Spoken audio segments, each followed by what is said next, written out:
Je vous propose de nous arrêter sur la question à choix multiples. Il s'agit du type de question le plus courant en e-learning et Adobe Captivate nous propose pas mal d'options intéressantes autour de ce type de question. Pour vous montrer toutes ces options, je suis ici dans un nouveau projet dans Adobe Captivate. Je suis dans Captivate 2019, mais je pourrais me trouver dans n'importe quelle version récente de Captivate. Vous voyez qu'il n'y a qu'une seule diapositive dans ce projet. Je vais tout de suite rajouter une diapositive de questions. Pour ce faire, eh bien, je peux utiliser cette grosse icône ici, la première de la barre d'icônes, qui s'appelle diapositive. Et j'ai ici la possibilité d'insérer des diapositives de questions. Donc je vais cliquer sur cet élément et j'ouvre alors une boîte qui s'appelle Insérer des questions et qui me propose la liste des différents types de questions qui sont supportés dans Adobe Captivate. Je vais cliquer sur le bouton Annuler pour fermer cette boîte et vous montrer une autre façon d'insérer une question dans Captivate. Je vais utiliser le menu Quiz qui se trouve ici et là j'ai un élément de menu qui s'appelle Diapositive de questions avec, remarquez, un raccourci clavier qui est associé également à cette commande. Et donc ce raccourci, eh bien, c'est une façon supplémentaire d'insérer des questions dans Captivate. Je clique sur cet élément de menu, j'ouvre de nouveau cette même boîte de dialogue et je vais procéder à l'insertion d'une question à choix multiples. Je peux choisir ici le nombre de questions à choix multiples que je veux insérer. Dans ce cas-ci, une seule fera l'affaire. Et puis ici, je peux choisir si ma question sera une question notée ou une question d'enquête. Donc une question notée, eh bien, elle aura des points, elle aura une bonne et une mauvaise réponse, avec des points qu'on va ajouter au score de l'étudiant si la réponse est correcte. Une question d'enquête, eh bien, c'est une question où on demande son opinion à l'étudiant, et donc là, il n'y a pas de points particuliers. Par exemple, considérez-vous que l'e-learning est une bonne façon d'apprendre? Eh bien, ça, c'est une question d'enquête, puisqu'il n'y a pas de bonne ni de mauvaise réponse. On demande simplement leur opinion aux étudiants. Les tests préliminaires, c'est possible également avec des questions à choix multiples, mais c'est beaucoup moins souvent utilisé dans Captivate. Donc, nous, on va faire une question notée ici, et nous allons cliquer sur OK. Voilà la question qui a été ajoutée à notre projet.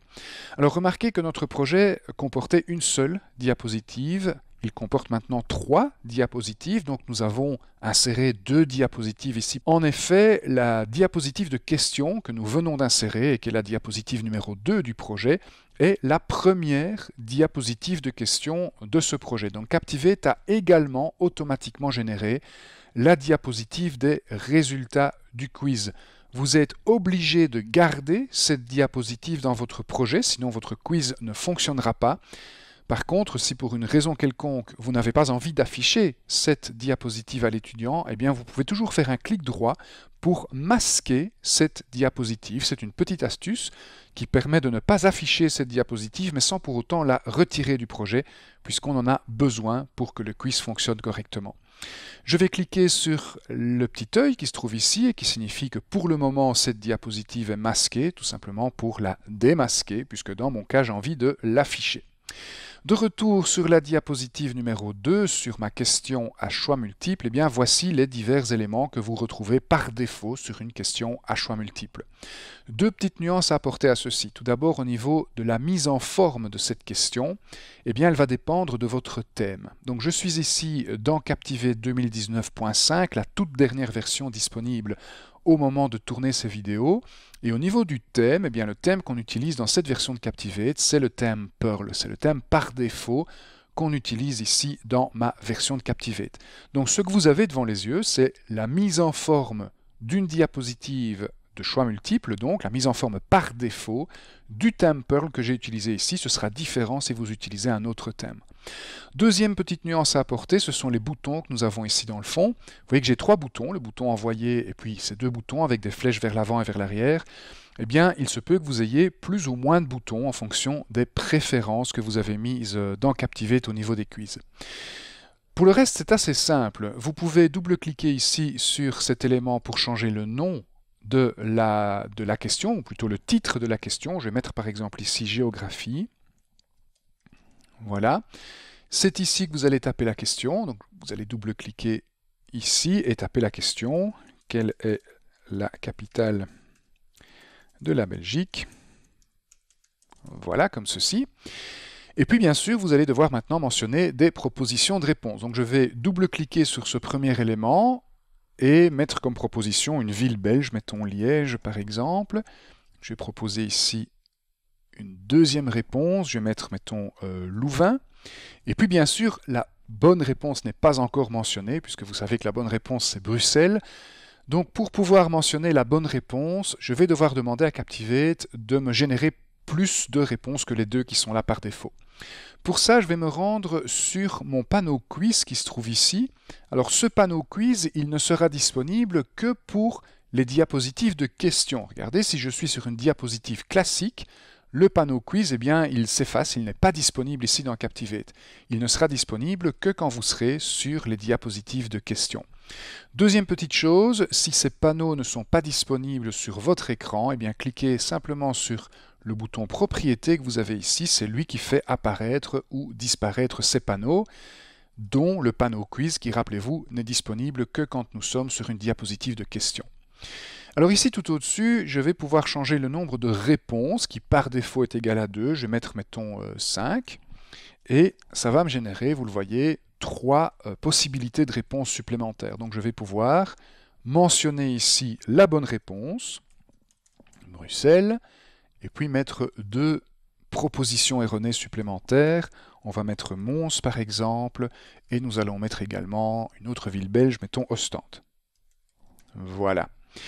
Maintenant, je vais devoir montrer à Captivate quelle est la bonne réponse. Et donc pour ça, je vais tout simplement ici choisir le petit bouton radio qui correspond à la réponse Bruxelles.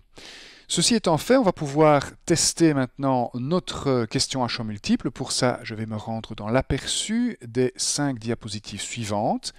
Donc vous allez voir que ma question à choix multiples est déjà en place. La voici. Alors si je réponds correctement, donc je réponds Bruxelles et j'envoie ma réponse. Regardez, j'ai un petit feedback ici qui me dit que ma réponse est correcte, puis que je dois cliquer n'importe où pour continuer. Donc je clique n'importe où et j'arrive alors sur la diapositive suivante qui me donne les résultats de mon quiz. Deuxième test, nous allons maintenant refaire un aperçu, mais on va donner la mauvaise réponse. Voilà. Donc je vais donner autre chose, par exemple Louvain, j'envoie cette mauvaise réponse et j'obtiens alors un autre feedback qui me dit réponse incorrecte.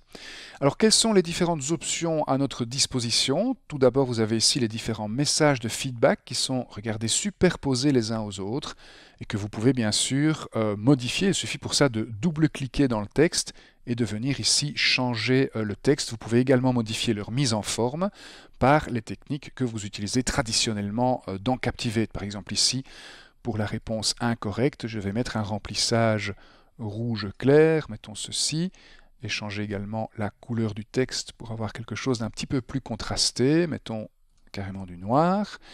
Et ici, pour la réponse correcte, nous allons changer la couleur de remplissage. On va mettre du vert clair. Pour la couleur du texte, c'est tout à fait correct ceci.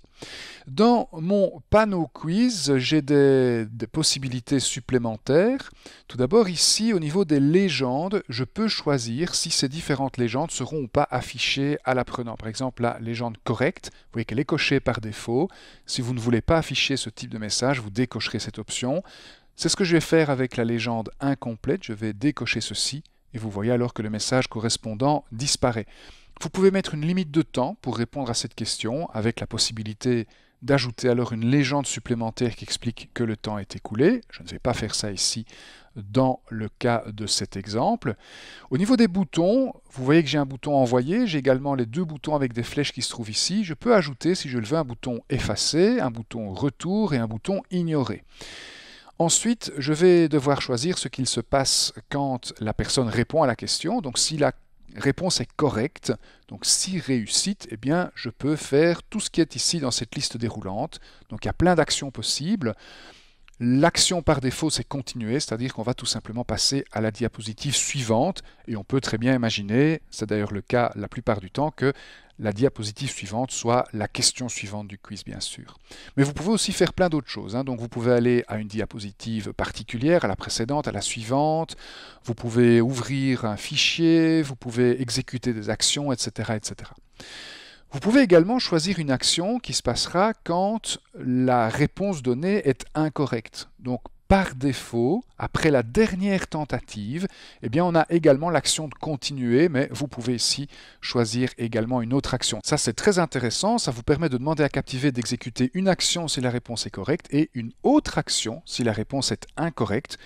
Vous redirigez par exemple l'étudiant vers une séquence de feedback et donc ça vous permet de mettre en place des systèmes d'embranchement qui vont dépendre de la réponse que l'étudiant donnera à la question. Au niveau des messages d'échec, vous voyez que j'ai ici un message d'échec disponible ou bien aucun message d'échec. Si je fais ici aucun, eh bien mon message rouge va disparaître. Par contre, si j'augmente ici le nombre de tentatives que j'accorde à mon étudiant, je vais mettre 2 tentatives par exemple, alors là, je vais pouvoir éventuellement afficher 2 messages d'échec, un message différent après chacune des 2 tentatives. Je vais revenir ici à une seule tentative, vous montrer encore quelques options possibles pour la question à choix multiples. Je vais pouvoir ici mélanger les réponses. Ça veut dire que la liste ici des réponses proposées sera toujours proposée dans un ordre différent. Nous avons également la possibilité de faire des réponses multiples, c'est-à-dire ici de pouvoir permettre aux étudiants de choisir plusieurs éléments pour la même question à choix multiples. Je n'ai pas besoin de cela pour le moment.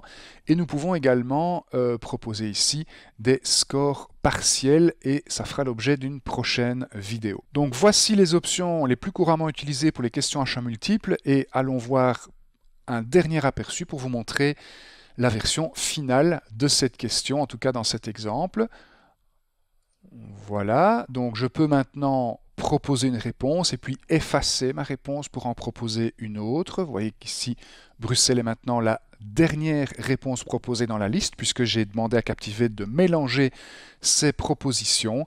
Je peux également ignorer et passer à la question suivante sans répondre à cette question-ci, mais dans mon cas, je vais envoyer ici ma réponse et donc j'ai une réponse correcte en vert sur l'écran et j'obtiens 100% à mon quiz qui ne comprend pour le moment qu'une seule question. Donc voilà, dans les grandes lignes, le fonctionnement de la question à choix multiples dans Adobe Captivate. Cette vidéo vous est proposée par Didaxo, votre partenaire dans la transformation numérique de vos formations.